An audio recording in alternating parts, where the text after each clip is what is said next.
Joan Quinn is the former West Coast editor of Andy Warhol's Interview magazine and society editor of the Herald Examiner. Her cover stories are seen in Venice and Detour magazines, and she is a contributing editor to Angelus magazine. For the next half hour, Joan will bring you inside news and views on society, art, film, and the exhilarating worlds of these multifaceted people. Here is Joan Quinn.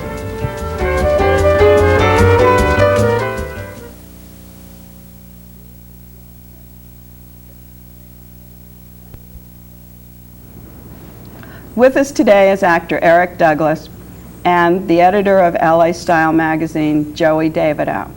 But go with us first to Pasadena, where Pasadena Playhouse put on the performance of Other People's Money. If you watch the screen, you'll see Joan Quinn clicks.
Eric Douglas has been in show business all his life.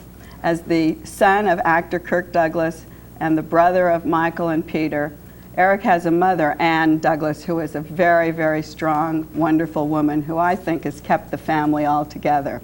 In the 80s, Eric was named the hottest young actor. This year, going into the decade of the 90s, he's added a hyphenate to his actor title, that of producer. Eric, tell us what you're doing in the producing field. I'd rather you tell me. It sounds so much nicer. I think you can do it. Well, I've gotten 2 pictures done. We've been open now about 2 years, and I've produced 2 pictures, which is Student Confidential and Happy Birthday, Jessie. And the latter was with the French, because I speak French and I go over there to work a lot. Oh, you made it in Paris? Yeah. With a director called Bertrand Tavernier. Oh, fabulous. Yeah. Wonderful Yeah. director. So that was exciting. And I kind of got into production, I guess, naturally through the years growing up in my family. We were so involved and obsessed with every area of the movie business. And I made a joke the other day to one of my friends. I said, you know, in my family, we never talk about, is the apple pie cooling on the back porch? You never do that? How's Aunt Sadie? You know, it's always about, you know, I can't get this script done, and why won't I get a meeting on this project and stuff. But your mother's also involved. She's you made a very astute comment. She's a very strong woman. She keeps us all together. She's got the business mind of things. And that's very encouraging, because I could have been stuck with a mom who's married to a movie star and goes to lunch every day and, you know, doesn't know what to do with herself. But not Anne. Yeah, she found her niche in business affairs. She's one of the shrewdest, most talented women in Los Angeles. She works every day 9:30 to 6, as you know, in the office, and contracts and investments and Has stuff. she helped you? I never asked you this before. She helped me to learn my French. Oh, because she's... Yeah, she's from France, and she spoke French fluently, and then my father learned it. And so when I was a kid, they would always speak French in the dinner table when they didn't want me to understand. Oh, I didn't realize that. Yeah. I forgot about that. You've done dozens of movies and a lot of TV work, and I know you've been on the stage too. We have a clip just to show something that you've done. I know you were a biker in Golden Child, yeah. And you were really mean. In fact, I didn't even recognize you. You were a horrible character in that. That's a compliment. Very. This one, you're a little bit more vulnerable. It's a clip about a father and son, actor and... Yeah, it's actually art imitating life. It's the young Brat Pack movie star who wants a reconciliation with his famous ex-vaudevillian star father, played by Donald O'Connor. And of course, there's a lot of animosity there, and you know, to get to the true feelings takes a while. But God bless Michael Landon. Hope he's doing better. Yeah, this is wonderful. Shall we see it? Sure. Okay, let's watch and see.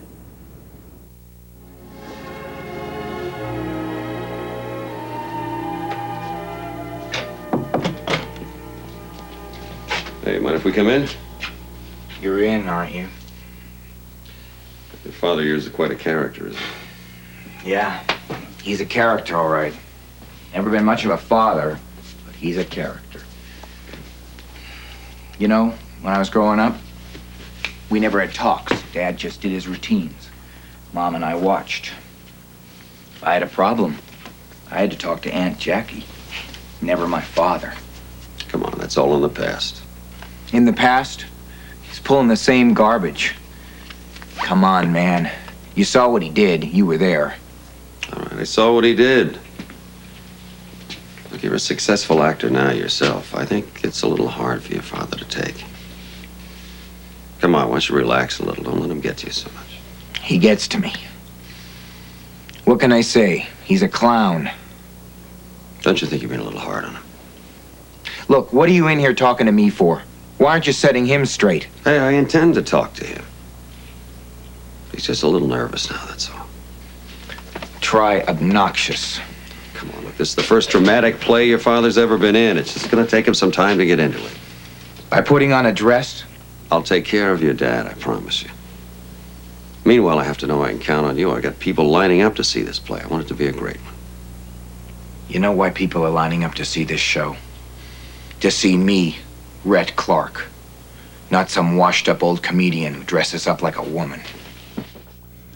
So, Woo! I know. Do you like acting or producing better? Well, I tell you, you know, watching Michael is very inspirational. Michael Landon. He was one of the people that started as an actor and then developed gradually into controlling different areas. And that's one of the reasons I got into producing, because when you're acting, you're kind of given the baby once it's been delivered, and you're told to raise it. But the producer can actually get involved with the creating of the baby, the gestation period, the delivery, and then the raising of it. Do you like that better? Listen, there's so much acting and producing now, you know, convincing stars to be in your picture, raising money for a picture, making deals with hotels or airplane companies. You know, it's all an acting job. No, you do that the best. Yeah. So do you. Where were you born? I was born here in Los Angeles, yeah. And raised here?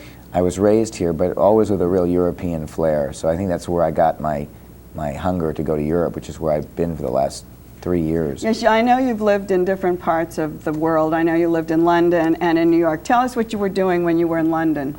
Well, in London, which I think is where we actually met about 10 years ago, I decided, first of all, I never wanted to be an actor, because what I told you earlier about the dinner table, it was so frustrating and so depressing. I said, this is not a business, you know, this is hell, which it still is, but I guess after a while I developed a passion for it.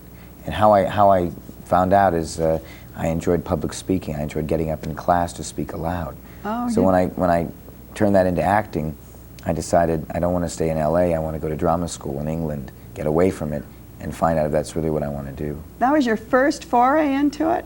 That was it, yeah. I stood up in class with the history book, reading out loud, and I loved it. So, And from London? then I went to London and had a great time, met my first love that we know. Yes. And then I went to New York. And that's where I saw That's you right. then You again. saw So me. I know you've put in your dues. You're not just the actor's son who's used your family to get to where you are. I think you've really worked hard. And tell us what happened in New York. Well, that means a lot to me, you said that, because it's true. I did this off-Broadway play, and I was discovered in a way for another Broadway play, which I went into after that. Oh, you did? Oh, I didn't realize Master that. Harold and the Boys was Oh, yes. the South African apartheid Right. drama. Oh. And I was with James Earl Jones and Danny Glover, who actually is doing really well right now. So, And then, of course, after that, I thought, wouldn't it be great to be bi-coastal? So then I became bi-coastal. And you were back here. How do you react when people introduce you as Kirk and Ann's son or Michael's brother? Do you have a reaction to those kind well, first of all, introductions? it depends on the day. But no, actually, you get used to it. I mean, first of all, you know, even Michael, with his tremendous success, still has the 3 words before his name, Kirk Douglas' son. You know. So there you are. So it doesn't ever escape you. But if you need to escape from that, then you're not in the right area. See, people often put that baggage on me. Like, you know, well, he doesn't pay his dues, he's a son of a movie star. It's kind of like reverse discrimination. Right. So that's why I But appreciate... we know that isn't true. Well, you did your research. Because but we know you've been working. The other thing I think that's so wonderful about the family, and when I talked about your mother, I was reading some of the press clips that you sent over the other night, and there's a letter from Peter on one of your first performances in Butterflies Are Free. And he sent a letter and congratulated you on the wonderful criticism that you had gotten, and it was touching to have a brother write a brother a letter and say, we love you and congratulations. I had one negative comment in that critique of the play Butterflies Are Free, because he plays the guitar. Right. And he's blind. So I know how to play the guitar, but I look when I'm playing, you know? I'm not that good at it. Oh, you were lucky. So I had to be blind playing the guitar. So he wrote me a comment because the critic mentioned about my bad guitar playing. And he said, don't worry about the guitar playing because you're a great actor. Besides, Van Halen can't act very well. I thought that was great. I know. That was a wonderful thing. What do you do in your spare time? Wow. Well, I like to stay in shape. I like to put a lot of my you? energy into exercise. This weekend I'm doing a celebrity tennis tournament. I like to do those. Oh, you are? Yeah. Well, I know. Your mother's a great tennis. I keep talking about your mother, but I can't help it. I know she's a great tennis player. She's and a super lady. She really is. And what else? Did you go to the gym? She helps the balance of the family. You Well, see, that's what I could see when I see a letter from one brother to a brother, Yeah. or for you to talk like that, or to see her behind the things. I interrupted you when you were talking about working out, but yeah, the gym is great. LA is such a great city for doing outdoor stuff. I mean, you've got the sun, you've got the beach, you've got the mountains. I went skiing 2 weeks ago in Big Bear. I mean, where else can you do all that but Los Angeles? do you think you're going to settle down here? I'm in the market looking for a house. Oh, good. Finally. This is your first? Yeah, and so it's a real nerve-wracking thing, you know. I realize now, in the beginning I thought I'd find everything that I wanted perfectly, and now I realize you have to maybe sacrifice the view for a bigger bedroom, you know. Now you'll have to go through it like we all did. Will you stay with us? Joie Davidow from LA Style will be back after the break. Great. Good. Thanks. See you when you come back.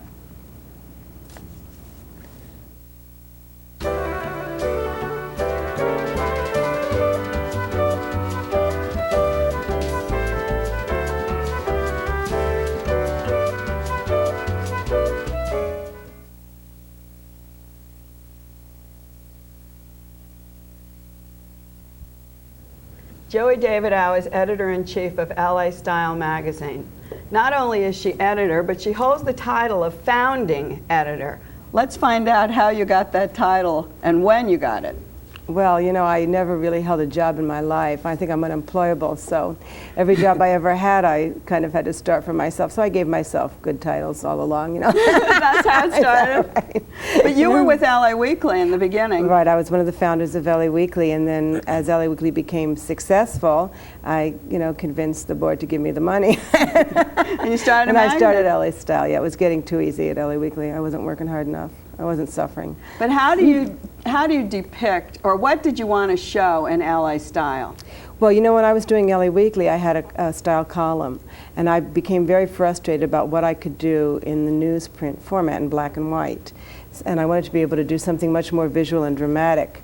So when we started LA Style, we had the visual end of it as the emphasis for the magazine, and that's why we made it so big, and that's why we put such, you know, wonderful big pictures in the magazine. So we thought that LA was a very visual city, and we wanted to reflect that in a magazine. And what styles, though? What does it really encompass, the Well, magazine? when we started LA Style, it was 1985. And I had been covering style for the weekly for a long time. And during those years, I saw that there was a common aesthetic that I felt was emerging in Los Angeles that encompassed food, architecture, interior design, fashion, music, that there was some kind of an LA style that meant all of those things. So we think of style in the very broadest definition of the word. Who influences you? Photographers, stylists? I think we get influenced by Restaurants? everything we see. Do you? Going down the street in the course of your life, the way people dress to go to the gym, the way people entertain at home. I think personal style is inescapable. It's everything you do from the time you get up in the morning. People who say they don't care about style still are making a statement with the way they act. What do you think is LA style? People look at us from, we're all from LA, we all live in LA. People look at us from outside and say, oh, you're from LA. What do they expect of us? when Well, they I don't know see whether that? what they expect is what they get, What you- because people get stuck in the Looney Tune LA syndrome. I know, you know, but and that's not true, That's is not it? true. And I think that the thing about LA is that it's a place where you can be yourself, and nobody cares. They don't try to be something else. They don't try to look conservative. They don't try to look serious. They don't try to look important. In fact, if you go to a meeting with the president of the company, he's more likely to be wearing jeans or sweats because he doesn't have to impress you. He's already the president of the company. And even in San Francisco or New York, you see that people are much more interested in looking serious or in looking conservative. And I find that very restrictive. Do you see that too, Eric, when you're? Yeah, it's a very good point. I think especially what you said about people when they don't care about style, you know, they make a statement. I'm not a big clothes horse, but I think a relaxed style is also a style. Absolutely. Do you see any new trends here in LA? Well, I think that the old black leather and safety pin look is trying to dance away, thank goodness. Good. And What- we're all much more colorful than we used to be, and mixing colors very boldly, and you know, pinks and oranges and reds, and even men. But haven't we always done that? That's what they've always said we've done. Well, I think that we are more colorful because we have so much more light here. And I think do that too. I believe in urban camouflage. I think people who live in London wear gray because it's gray. And the people in Hawaii wear I bright think colors because there's lots of bright flowers around there. So I think that we have we're somewhere between London and Hawaii in the quality of the light and color here, and we dress that way. You know. That's very interesting. When you, I know you're always working, Joey. You're always in the office. When you have a chance to relax, what do you do? Well, you know, before I was in journalism, I was an opera singer. And so I've kept that up all these years, and I still take 2 lessons a week and vocalize every single day. Oh, you still take lessons? Yeah. I know you do benefits. Yeah, I You do sing at benefits. benefits, which is wonderful. And I'm doing a benefit this Monday, May 6th at the Cannon Theater for the City of Angels Hospice. I know that, and you were rehearsing. I know. And I was rehearsing. How do you keep yourself in shape for doing that, and also being in the office? Does it ruin your voice in any way? No, oh no, it doesn't. I think the best thing for keeping in shape for me is that I work out with my trainer every day, because your body is your instrument when you're a singer. And I vocalize every day and just keep going. Do you sing at home? You have a new home in the Hollywood Hills. Eric's looking for a house too now. Oh, it's a great neighborhood. I recommend it. She's in. I'm in the Hollywood Hills near the Hollywood Bowl, yeah. Yeah, I have a wonderful living room with cove ceiling that was built for an opera singer in 1924. So you have the perfect I have house. the perfect acoustics, yeah. How are you decorating it? Well, I tried to find furniture from the period of the house instead of imposing modern furniture, although I mixed some pieces. They didn't have comfortable sofas in 1924. So, but the rest of the furniture, I tried to find the old stuff from around that time. Are you collecting certain things? Well, I collect ceramics, mostly folk art ceramics and pottery, so I've tchotchked that up quite a lot. You have a lot of ceramics around the house. And you travel. When you're traveling, what do you look for? Are you looking for things to bring back to LA Style, to the magazine, or looking for things personally, or? Well, I'm pretty much of a shopaholic, so I do a lot of that, especially when I'm in Europe. But I also have to keep my eyes open for trends that affect Los Angeles. And also, what I see more and more is the way Los Angeles affects It does, yeah, other cities. Don't you think that LA in a lot of ways picks up on the Europeans, and the Europeans often sent the trend? Well, I think it's cross-cultural. I think that Paris looks a lot to Los Angeles today, as well as vice versa. And I know a lot of Parisian designers, and I'm sure Joan does too, who spend a lot of time in LA, and they'd like to vacation in LA, and they really take a lot of influence back with them, and it ends up on the runway. And then you see it in Europe, and you bring it back here. Sure, I was at the Chanel show the season before last, and all of those scuba clothes came down, and all of those surfer jackets came down the runway, and I was pretty amazed. Yeah. I know, we've been doing it for several years Yeah, here. absolutely. I know. Everyone always says we're so behind and we're so laid back, but you sir, it didn't bother your career. You started working, Eric, and got to where you wanted to go by working here. You did the same thing. You started 2 successful endeavors, and now maybe you'll give it all up and go on the stage. No? No, I don't think so. It's good to keep entertainment as a hobby. Yeah, I think you're right. A livelihood it is not. You think writing is a livelihood? I don't know. We go through the same thing. I mean, you know, what Joie has done is wonderful. It's what we're talking about being a producer. I mean, you create your own ventures, your own projects. That's it. And then she can be the chairman of the board and wear blue jeans. That's right. That's right, and she can greet everybody. Some of the other things that we really wondered about is how you choose the best person to put in the magazine, how you find people.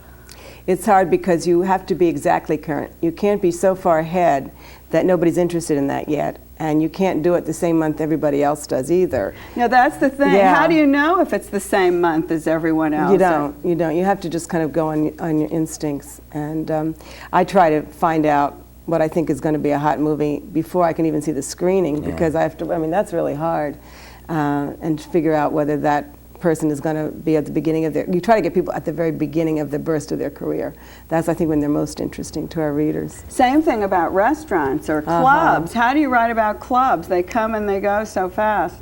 Yeah, and we sort of have late deadlines for things like that. And you do? You hold the... Mm-hmm. I have great admiration for what you do, because a magazine like LA Style, which is very sophisticated readership and now extremely popular, has an incredible intelligent circulation, and therefore you're constantly challenged. I mean, Well, I think also it's one of the last magazines where you have the visuals, where you can look at something too and see beauty, instead of having the way I think so many of the magazines now just look like trash sheets, you know, and to be able to look at something and just visualize, to give a whole page to something is really important. And we try to use the format of the magazine to really use the space in the page, so that when you open the magazine to a double spread of somebody's living room, you can feel like you're in the living room. Talking about that, tell me some of the celebrities you've had in the magazine.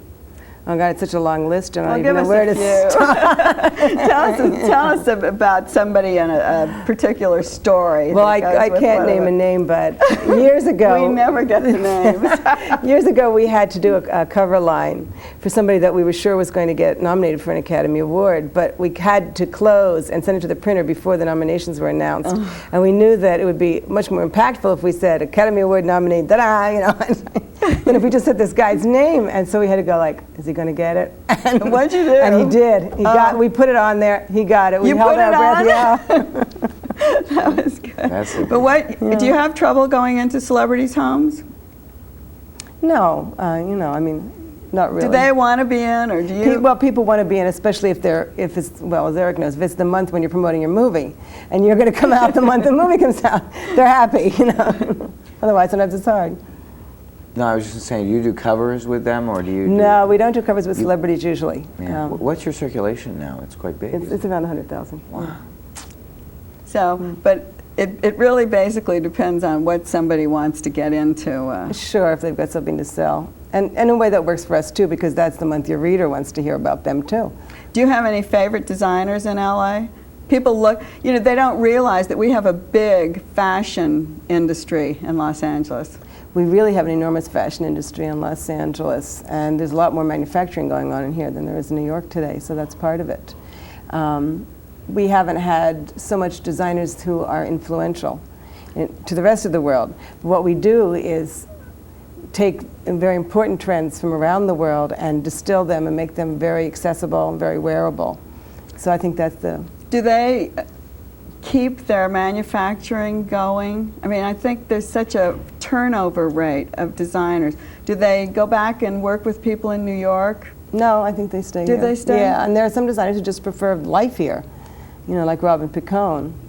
I mean, she had to be out in LA. That's a woman who started with neoprene, and really she's had more influence than anybody lately. She really did have a big Yes, influence that's when you right. talk about the Chanel show. Absolutely. I know when that came down the runway, I said, okay, Robin. And it was really Karl Lagerfeld. Well, we're just about out of time. Oh, We want to okay. thank you for being with us. It's been a and pleasure. Keep singing. And Eric, lots of luck in your production company. Thank you, Joan. And Thanks for being such a supporter for so many years. Oh, I love being a great supporter of both of yours. But tell me, before we leave, because I'm a Los Angeles native, and I love Los Angeles, what do you love about it? I'm glad I went first because Joey must have 1,000 things. Well, just what she was saying, this city, we do it all. You know, gym, opera, editors. I mean, you can, you know, I don't find that in the East Coast as much. Good. And Joey? Well, I think I have a lifestyle here I couldn't have any place else. I live in a house. I garden all the time. I drive my convertible 5 minutes. I'm in my office. You know, and I'm in the middle of a big city with a tremendous cultural opportunity. I think that's true. Thanks for being with us. Thank you. Thank you. Thanks for joining us at Et Cetera.